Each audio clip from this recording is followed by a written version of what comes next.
proud to celebrate 30 years of Home Team this year, 2025, the year of our Lord.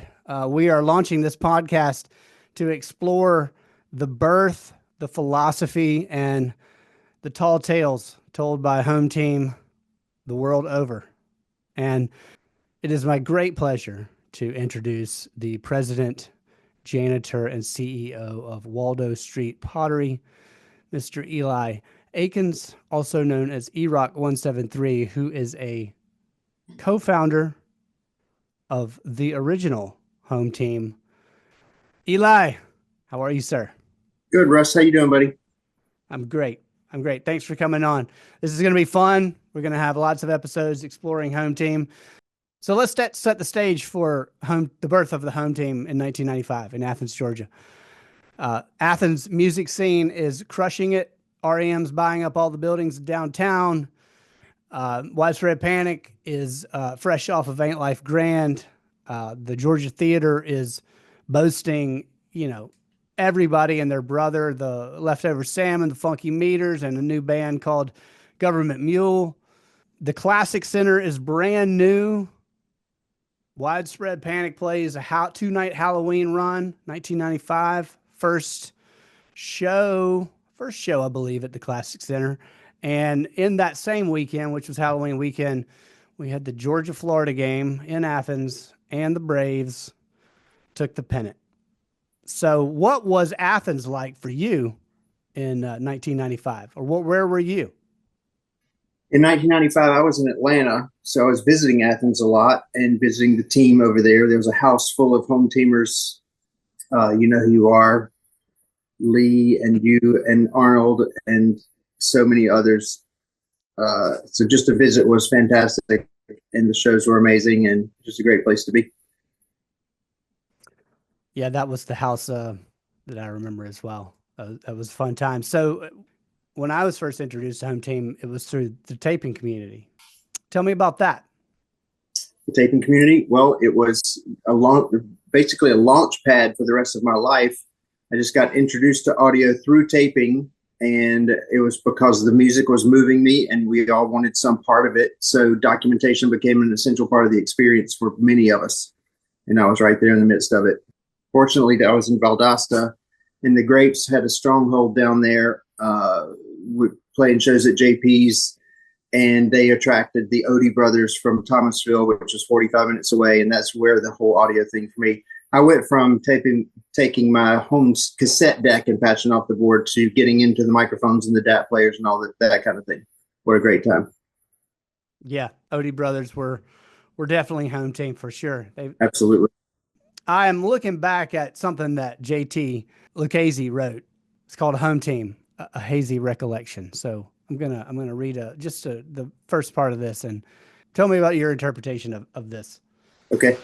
The tale begins around 95 with two best friends, EROK 173 and Mean Gene 13, who were on the road recording the music of great bands around the country. Even though they were the best of friends, sometimes they would argue about who was the best touring band at the time. From slighted jokes to full-on arguments armed with charts and graphs, they continued this argument until a helpful soul settled it by stating, "It doesn't matter what you think about another person's joy. You just need to pull for your own home team." Thusly, an inside joke was born amongst a small group of tapers and their friends and family. That sounds about right. Only I don't remember it that way. I remember it as we were arguing over who was the best wrestler.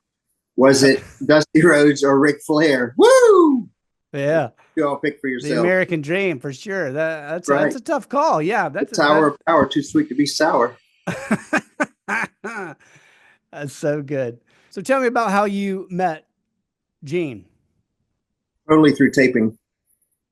I think we had crossed paths, or probably our microphone signals had crossed a few times before we actually made friends. But when we did, boy, was it ever solid. I think that we saw each other at a number of shows. Definitely we did. And then it was the Grateful Dead in Birmingham 95 that really locked us in as friends, because he sat right behind me in the official taper section, leaned forward, gave me the original, what I call the original Home Team sticker that was brown, and said, "Just say no to swag." And that was it, man. I just knew he was the right guy. I knew he was a great guy. And ever since then, we've just been inseparable and just the best of friends and taping shows. It's been great. So let's talk about the home team manifesto. Many people may have seen it from JT's print from the 25th anniversary. Mm-hmm. But that was written, as I understand it, by you. Well, the first draft began with me at a period of great difficulty in my life. And home team had been going on for a way, and it expanded from where it started as talking about music and bands to what all the really important things in our life started to fall under the moniker of home team. It was our friends, it was our family, it was the food we liked, it was the movies we liked, it was every art we liked, whatever it was that we liked became under that moniker of home team to us, and it was just a definition of all of the best nouns in our lives, the people, the places, and the things. So around 98, 97, something started going amiss personally. My body started reacting to something, and I didn't know what it was. And eventually it came to light 2 weeks before venturing off to Europe for the very first time to backpack around and watch the 98 Panic Tour. I was diagnosed with my first bout of cancer, sadly enough, but it was a hard thing, but we got through it. And when you're faced with adversity like that, certain emotions come up. And the thing that was the biggest thing in my life at that time was home team and taping and the whole community and everything. And I just had nothing else to do in the cancer center, but write. So I started writing, and that became the first draft of the manifesto. And I just wanted to get out of me. It began as a real stream of consciousness thing. And then I started to whittle it down into better parts. And before I passed it off to Gene, who made some really solid edits to really solidify the thing. And so we can put it out there. That's amazing. I resonate with that. The writing portion. Been doing a lot of writing personally myself recently, and it's just most therapeutic thing. Yeah, absolutely. One can do is just to get it off. There's no right or wrong to think about it, but that's beautiful. The stream of consciousness and the intent there. To read just the first paragraph real quick. Home team is a feeling. It's a mindset. We have it, and we like to share it. It's knowing and being proud of who you are, where you come from. It's what you represent. It's where you are now, where you are going from here. I think of home team as sort of three areas. And that first part for me is home team as an individual. Right. And that's a beautiful thing. It's God, it's spirit, it's whatever you want to call it. It's the soul, it's the essence, it's the creativity as it poured out of you when you wrote it. Absolutely. And then it moves into this smaller circle, this core circle of friends, right? Everybody has a home team. It's a personal home team. They have an individual home team, and they have a personal group of home team. And you, right. The way that was founded, the way it was introduced to me was a group of tapers, right? Mm-hmm. And then there's the more home team collective, which are all of the home team groups combined into the collective. Right. And all the people that are swirling around and right. live their best lives amongst you. Yeah. So that first part of the manifesto is more of the individual part. It's about being your best self and sharing your best self and helping others. Absolutely. It goes back to, I think the root of that was in my childhood of meeting people around my father's business who, when he would walk away, everyone would say, "Your daddy's a good man." That made me want to be a good man. And that's where I think that's really the start of home team. That's the root for my my individual anyway. I've heard Gene say, nobody's as home team as your grandma. That's right. Nobody. Nobody. Yep. So the second paragraph of the manifesto, home team is as universal as love, music, or art, transcending boundaries of language and vocal expression. That goes back to that creative. Absolutely. That's just me saying that it's bigger than us. It's bigger than me. It's bigger than the group. It's bigger than the tapers. It's bigger than the family. It's bigger than, the whole thing. It's universal. It's just a huge thing. It's everything. It's amazing what trauma will bring out of you. Sadly, Yeah, I hope that people don't have to learn that way, but it is a great teacher. right. Absolutely. I hope people don't either, but it is those things that really help us find the best parts of ourselves and the life that we're living, I believe. And that's my home team way. Yeah, it does bring it into focus for sure. Right. Right. In that vein, as we continue with the manifesto, we are aware of speed bumps in this life, but at these times, your mind, heart, spirit, and soul continue to expand onward, representing home team. Ask yourself this question: if you do not have home team, what do you have? Remember, in your answer, you are home team as we are home team. That's right. That's how I felt. That's how I still feel. I still live by these words. That's great. As idealistic and as potentially immature as they are, I still live this way. It There's no immaturity in that. That is, we grow as humans, right? We grow as a home team. We grow as an Right. individual home team. Our personal small group home teams change over the years, but yet they still remain home team, Right. right? And then we all come together in larger scenes, around concerts, around events in life, and worldwide, and Right. we're a home team. But it is an essence, it is a feeling, and that is a very special and beautiful thing. Right. And I believe that if you are staying positive and moving forward in your life, as the manifesto suggests, you are experiencing those feelings. If those are your That's goals, right. your actions, and your way of being, then you are experiencing it. Whether you know Yeah, what it something is or not, whether you identify it or name it that or not, it's what it is. something you say to me a lot when we talk is always forward, never straight. Never straight. That's right. Thanks, That's Stefan. right. Yeah. Tell me about the home team name, EROK 173. Uh-huh. Well, the EROK is two parts. Good stories. The EROK part came from my love of art, and at the time of going through the cancer, I was really immersed in street art, graffiti art, which I've gotten way back into now, and I just love that. And I needed a name. I wanted to become a writer, and so I was doodling in my hospital bed in books all the time, and I didn't know, I couldn't come up with a name, and that was the name, and it is a name. It is what it is. The 173 part is a whole different story, which is a complete lie. Here it goes. 1994, I'm in the whole audio taping scene with my cassette deck from home. I would just take it to the club and plug it into the console and record everything. And Bruce Hampton came down to Valdosta to perform. It's my first time I ever saw him. And he was hanging out by himself at the bar before the show. And my girlfriend and I at the time approached him to say, hey, of course we were a little shy because he was who he was. And we met him. He was great. We talked for about 5 minutes. And Bruce said, Eli, you're Sagittarius. I said, that's right, Bruce. He goes, you were born on December the 13th. I was like, wow, how did you know that? He goes, I can tell.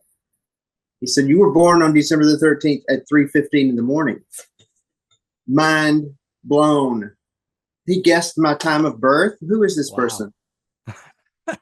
He said, Eli, your name is a number. I was like, what are you talking about? He said, turn it upside down. 173. That's you. That's your name now. Oh, wow. Look at that. That was it. You could see it right here. 173. That's it. Yep. Wow. That's amazing. So Colonel gave you the 173. That's right. Eli upside down. Right. He never what's picked more my home birthday. team than that, people? What's more home? Yeah, nothing more home team than that. That's right. Yeah. He was a special guy. I never had the privilege of having him guess my birthday, but I know that he was notorious for that ability, among others. Absolutely. I know you've got a lot of great home team memories, too many to choose from, but what are one or two that stand out amongst all the rest? Boy, that's tough because there just is a myriad. I mean, when your entire life is home team, there's every day is a memory. I'm going to start close to home and back to the period of I was struggling in writing the manifesto when I had cancer, and I had to at some point have a bone marrow transplant to cure my life and move out of that realm. And to have a bone marrow transplant, you have to receive stem cells from someone whose blood types and five different factors have to match with you to get it. And there were people in my cancer center with 10 siblings, and they couldn't find a match anywhere, inside or outside of their family. And it's always best when it comes from your family.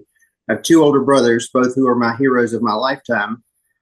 And they both jumped to the chance and said, take my blood, tell me what we can do. And so my middle brother, who, of course, I love my brother dearly, both my brothers dearly, came up with a 4 out of 5 match. And my other brother came up with a 5 out of 5 match. And I mean, first of all, one of them was going to save my life. The other one was upset that it couldn't be him. And that is as home team as it'll ever be. So there's my family portion. Outwardly, it's just about the friends group that we've been so close to and the travels we've done. And I think one of the great memories was Panic at the Warfield a couple of nights in '97, and a whole group of Valdosta people. I had been gone from Valdosta for a long time, but a whole group of Valdosta people traveled out there for those shows. And just those number of days in San Francisco around those epic shows, just the feeling. I was really into the graffiti scene, and I'd gotten into the DJ scene by that point in time. And after one of the shows, we had, during the day, we'd been in the Haight, of course, going to all the head shops and everything. And I found a flyer for a very little known DJ set called Daft Punk back then, that they were doing a DJ set. And that was after one of the shows. So we went to the Warfield. We all went crazy at the Warfield. It was so fantastic. And then I put everybody in cabs. So we all went down to the China Basin and to see Daft Punk perform as DJs. And it was so loud. And it was a full moon outside on the water with the Bay Bridge right behind us. What an incredible time. That's a good one. Yeah, you can't get back to that feeling. Yeah, the Warfield run, that very special. I understand there's a very profound home team moment that took place at that show. Tell me about that. Absolutely. At that time, we were producing lots of stickers and T-shirts and things like that. And I think that we produced a sticker with Jason Clements, noted Panic poster artist and my best friend since the 6th grade. I told him what I wanted, and he delivered a round Gene Simmons home team sticker. It was just his face with the tongue. Of course, the 13-173, and we were giving those out like crazy. And somehow one got to Dave's schools.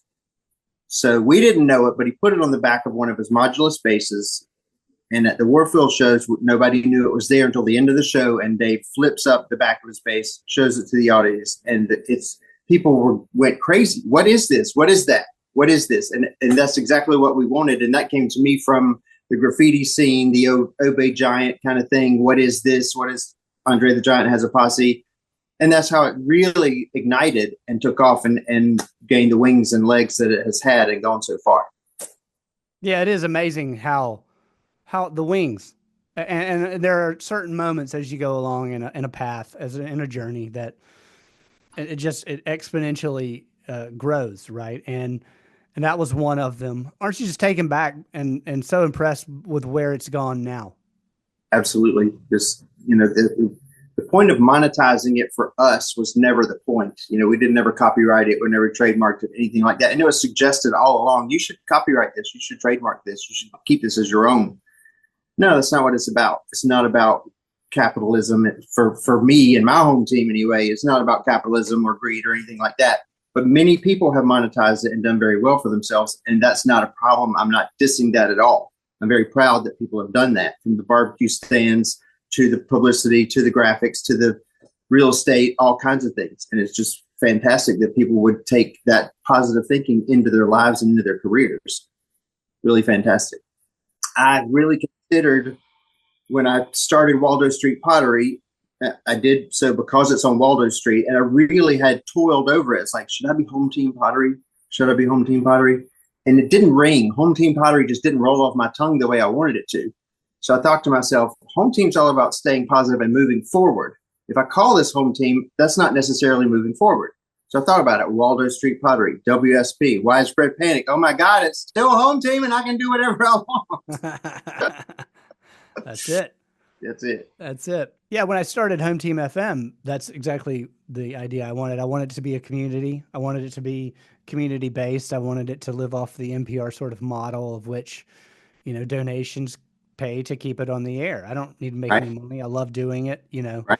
and that's great. But it does have a cost associated with it, and we've all spent tons of money over the years in doing Home Team Right. stickers, shirts, whatever it may be. And in this case, um, you know, we we work hard to just break even on that, and we appreciate all the listeners for that. And there's a lot more great stuff to come. This being our 30th year, we're launching this Absolutely. podcast.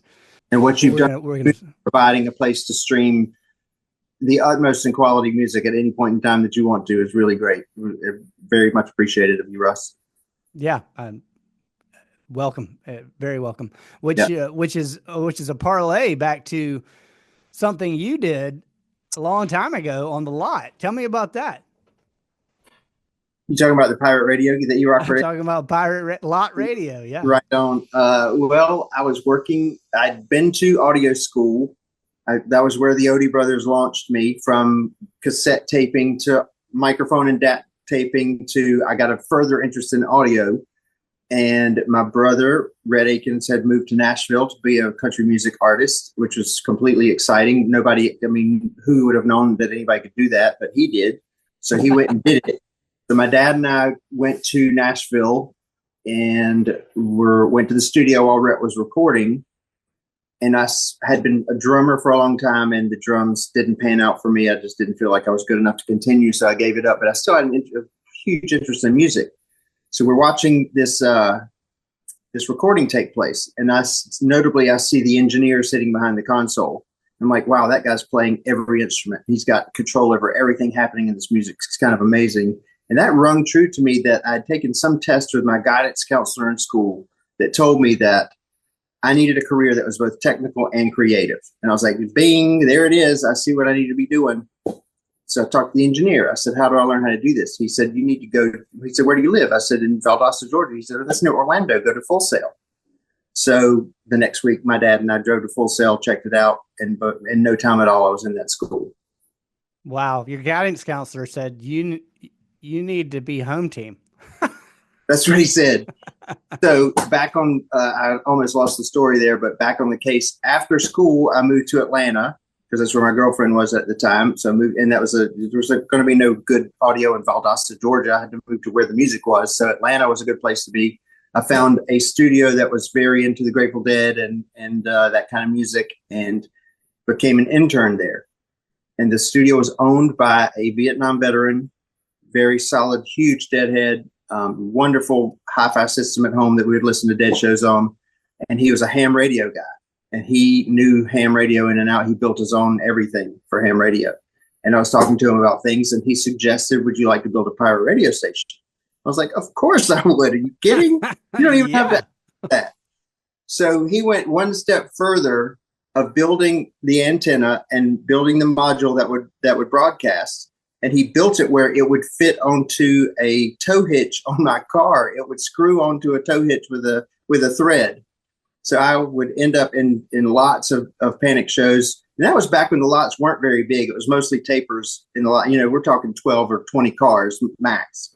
So I would get there and I would set that antenna up, and I could power everything out of my car off the cigarette lighter. The biggest, most successful one was in Jacksonville one time, where we all went around to all the cars and said, please, at 3:00, turn your radio onto this station, 90.5. You're going to hear the Panic's sound check today. We lied and said it was going to be a sound. You hear their sound check live, and it wasn't. I just played whatever DAT I had in my. It was probably the day before a show. So we'd turn it on, and then we would go walk around the lot, and from car to car, you're hearing the same thing. It was really something amazing. So working in Atlanta at that studio, and I was still way into the DJ scene, the music scene, I fell into this scene with these DJs that were playing not far from my house in two double-wide trailers connected called Dotties. And it was very diverse. But you would walk in the club, and over to the left was the DJs, the break dancers, and the graffiti artists all hanging out and partying. You go to the right, it was all truck drivers drinking beer and playing pool. So those DJs were playing reggae, hip hop, and drum and bass music. and that's what I loved. So I cut my teeth with the pirate radio at that club. I would show up early before the night. They would let me in. I would climb up on the roof and put my antenna up there. We were broadcasting these DJ sets for about a mile radius near Grant Park in Atlanta, where I live now. So what are you up to? Tell me about Waldo Street Pottery. Well, I got immersed when I stopped doing audio in the music business and started doing accounting. I needed a creative outlet. What? Those perfectly match. Right. Of course, especially when your subject in school is math, and then you need a creative and a technical outlet for your job. Well, you don't want to be a creative accountant. That's not preferable. So I needed a new outlet. And since 12 years old and the Karate Kid, I'd been really interested in bonsai, and I started fiddling with it again, really for the first time seriously. And once you get immersed in those tiny trees, you find another culture associated to the pots. And that's where the pottery aspect came from. I needed another creative outlet. So I started making pots essentially to make bonsai containers. Fast forward now, and I've started creating these little what I call galleon coins. Yet another home team reference there with the Panic instrumental that I love so much. And instead of scrapping the little drain holes out of my bonsai pots, I've gotten creative and started stamping them, because they'll be on this earth for thousands of years, because this is not a clay. Once it's fired, it's not going to disintegrate.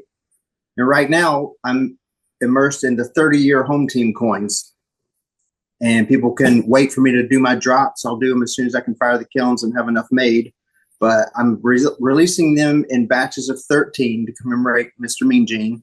And my goal is to get 173 of these things out there after my name upside down. So keep a lookout for the drops, people. And I'm making real good deals for everybody that wants to participate. Thanks for playing. Yeah, where do they follow you on Instagram and Instagram and Facebook? Yeah, under Waldo's Pottery. Yeah. Yeah, get those coins. Those will be a hot commodity for when 50 years comes around. That's right. Absolutely. Well, Eli, this has been amazing. Thank you for taking the time to give us your stories and lies of home team, and we'll have you back on, I'm sure, again shortly, with various people and various stories and various lies to be told. Anything you want to leave the team with? I just want to say thanks for having me, Russ, and thanks for all you've done for Home Team. It keeps going through the Home Team FM. Boy, it's getting out there, and it's really great. I'm listening every day. I hope everybody else is too. Everybody stay positive, move forward, never straight. That's right. Thanks for playing, all. It's a wrap.